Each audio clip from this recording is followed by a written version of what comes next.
पुढची बातमी बघूया। राज्य सरकारच्या निर्णयाला आव्हान देण्याची भूमिका मंत्री छगन भुजबळ यांच्यासह ओबीसी नेत्यांनी घेतलेली आहे। सरकारच्या जीआरला कोर्टात आव्हान देण्याची तयारी ओबीसी नेत्यांकडून सध्या सुरू आहे आणि याच पार्श्वभूमीवर मनोज जरांगेंनी आता पलटवार केला आहे। ओबीसी नेते कोर्टात गेले तर मंडल आयोगाला आव्हान देण्याचा इशारा जरांगेंनी दिलेला आहे।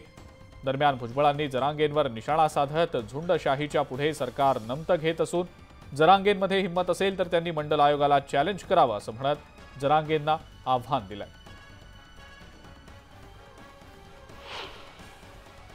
कायदा टिकवण्याची जबाबदारी मुख्यमंत्री आणि दोन उपमुख्यमंत्री घेतली, त्याच्या माझ्या सह्या आहे दोघांनी। मराठ्यांच्या त्या सगळ्या कायदेशीर जर दगाफटका झाला मंडल कमिशन चॅलेंज करणार नाही। यांनी नुसतं दाखल करू द्या, आता ह्यो बैठक घ्यायला लागलाय ना, त्याला बैठक मंडल कमिशन चॅलेंज करणार नाही। पण मी जोपर्यंत जिवंत आहे ना तोपर्यंत मराठ्यांचे किती त्यांनी कोर्टात याचिका दाखल करू द्या, काही करू द्या, मी येतोपर्यंत मराठ्यांना पुन्हा लढाई उभा करीन मी। त्यांची हिंमत असेल ना तर त्यांनी मंडल आयोगाच्या विरुद्ध जे आहे आवाज द्यावा आणि त्याच्या विरुद्ध कारवाई करावी आणि मंडल आयोगाला जो आहे हा संपवण्याचं काम त्यांनी करून दाखवत, त्याची हिंमत असेल तर माझं चॅलेंज आव्हान आहे त्यांना। उपमुख्यमंत्री देवेंद्र फडणवीसांनी मराठा समाजाच्या आरक्षणाबद्दल केलेल्या वक्तव्यावरनं मनोज जरांगेंनी मराठा समाजानं काळजी न करण्याचं आवाहन केलंय। आरक्षणाचा कायदा मोठा आहे हे समाजानं लक्षात घेतलं पाहिजे। सरसकट या शब्दाला काही होणार नाही। कितीही जण एकत्र आले तरी महाराष्ट्राच्या कानाकोपऱ्यातल्या मराठा समाजाला आरक्षण मिळणारच असा ठाम विश्वास जरांगेंनी व्यक्त केलाय।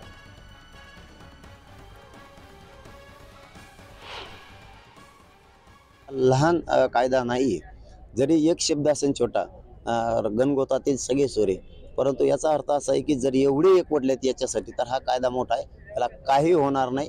आणि मी आहे तोपर्यंत कोणत्याच मराठ्यांनी टेन्शन घेत नाही। कोपऱ्यातल्या महाराष्ट्रातल्या सगळ्या मराठ्यांना आरक्षण मिळणार, त्याशिवाय शांत बसणार मग कितीही एकत्र येऊ द्या। राष्ट्रीय ओबीसी महासंघाच्या ओबीसी जनजागृती रथयात्रेला नागपुरात सुरुवात झालेली आहे। ओबीसींच्या विविध संवैधानिक अधिकारांसाठी ही रथयात्रा नागपूर जिल्ह्यामध्ये फिरणार आहे। 31 जानेवारी ते 5 फेब्रुवारीपर्यंत बबनराव तायवाडेंच्या अध्यक्षतेखाली ही यात्रा संपूर्ण नागपुरात फिरणार आहे। काँग्रेसचे आमदार अभिजित वंजारी, राष्ट्रवादी काँग्रेस शरद पवार गटाचे नेते सलील देशमुख ही ओबीसी जनजागृती यात्रेमध्ये सहभागी झाले।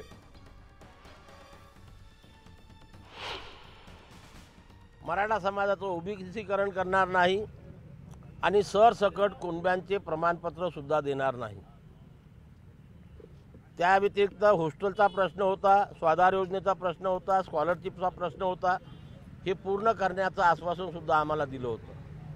आपल्याला सांगताना अत्यंत आनंद होत आहे की हॉस्टेलचा जीआर निघाला, स्वाधार योजनेचा जीआर निघाला, स्कॉलरशिपचा जीआर निघाला, इतर सर्व जीआर निघाले।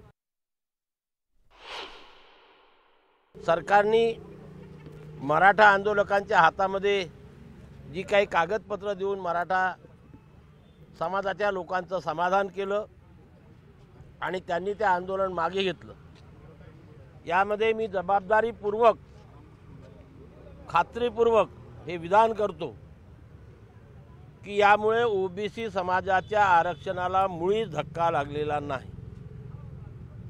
सरकारने जे आश्वासन दिलं होतं ते पाळलं।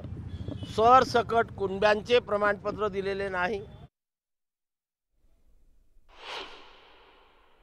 की 24/10/2023 शिंदे समितीची स्थापना झाली आंदोलनादरम्यान, तर आजपर्यंत किती नवीन प्रमाणपत्र इश्यू केले तर आमच्या विदर्भामध्ये तुम्हाला 0 आकडा मिळेल। म्हणजेच हे 35 लाखापैकी जे काही 20-22 लाख प्रमाणपत्र निर्गमित केले आतापर्यंत हे सर्व जुनेच आहे। मग नव्यानं कोण आलाय आमच्या ह्याच्यात? आणि म्हणून राष्ट्रीय ओबीसी महासंघाचा हा विजय आहे। राष्ट्रीय ओबीसी महासंघाचं यश आहे की आमच्या ओबीसीच्या आरक्षणाला कुठेही धक्का लागलेला नाही।